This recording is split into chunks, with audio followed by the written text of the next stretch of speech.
Hi everyone, welcome to Quotes of the Day with Bob and Autumn. I'm Autumn. I'm Bob. And today we are going to share quotes. I don't know which quote we're going to speak to. Bob's going to surprise me. These are Zen Proverbs. We've just got a collection of them that we really like, and we're going to share them with you.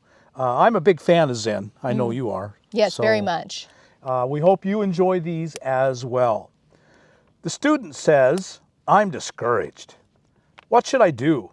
Teachers say, encourage others. And again, it's just the short power of these little quotes. They're little sayings.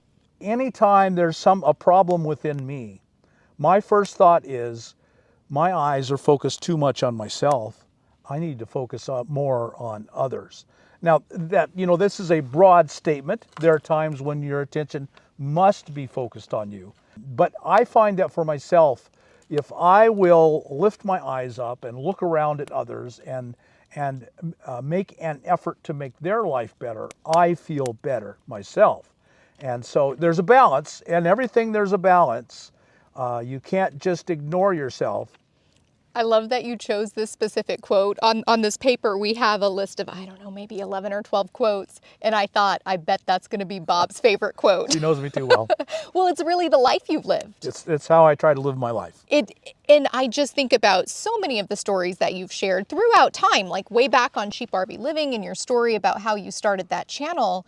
It really was about being a support to others and how much that lifted you up. It freed you. Yes. I'm a former therapist, and one of the most effective things that I've done in therapy is when somebody's really beating themselves up or whenever they're really stuck on a problem, we imagine, well, what would you say to somebody that you love the most? What would you say to your child if they were going through this? What would you say to your sister? What would you say to your mom? What would you say to your best friend? And all of a sudden, just reframing it from the focus on self to how they would want to encourage somebody else if someone else had that similar type of problem, it gives a framing to things that can be creative, that can really open up the mind. And there's something just so beautiful about how when we even just think about what we'd want for our loved ones, that can open up new solutions for us. I think the words that I love to hear in my head are, I am loved, I am worthy of love, and I am okay. Then I can share it. And it's the act of finding it within myself and then sharing it and giving it away is life transforming. That reminds me of 12-step. Don't they say you can't keep it if you don't give it away? Absolutely. And Carl Jung, we love Carl Jung, who was a psychologist back in the early 1900s, and he talks about the sacred wound. The pain we've experienced becomes sacred through helping another walk through the path that we may be drudged through. And yeah, it just reminds me of what you said. Yeah, that's really it, to find that place in yourself. And it takes work. It's not going to happen easily. In fact, I would guess a lot of your therapy is getting people to see who they really are, quieting those negative voices in their head. So much. If we are lacking a sense of self-worth or a lack of confidence, we can say, well, how do I encourage others if I don't have it myself? Well, fake it till you make it. That's it.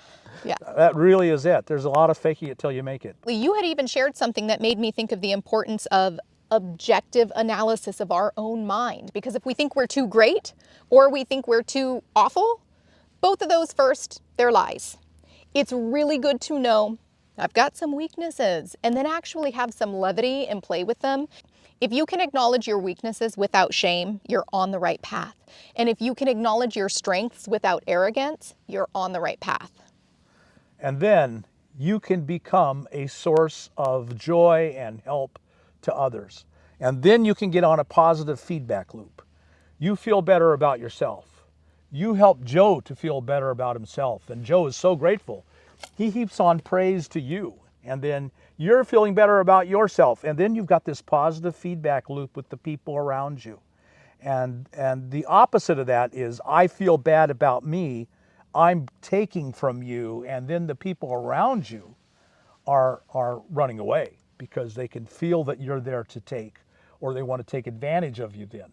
So get on that positive feedback loop. I know who I am, and I can be of help to you. Yes, and coming back to the simplicity of the quote, student says, I feel discouraged. Teacher says, encourage others. Who can you encourage, my friend? How can you learn in your own heart that you are loved, that you are worthy of being loved, and that it's going to be okay? And then who can you share that with?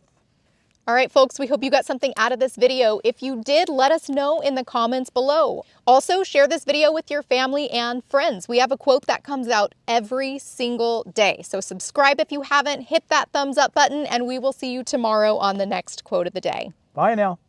For deeper dives into psychology and philosophy, check out our YouTube channel, The Examine Life Daily, and check out our Nomadic YouTube channels. Bob is at CheapRVLiving, Autumn is at Autumn and Chloe, and our editor Robert is at Frontier Van Life.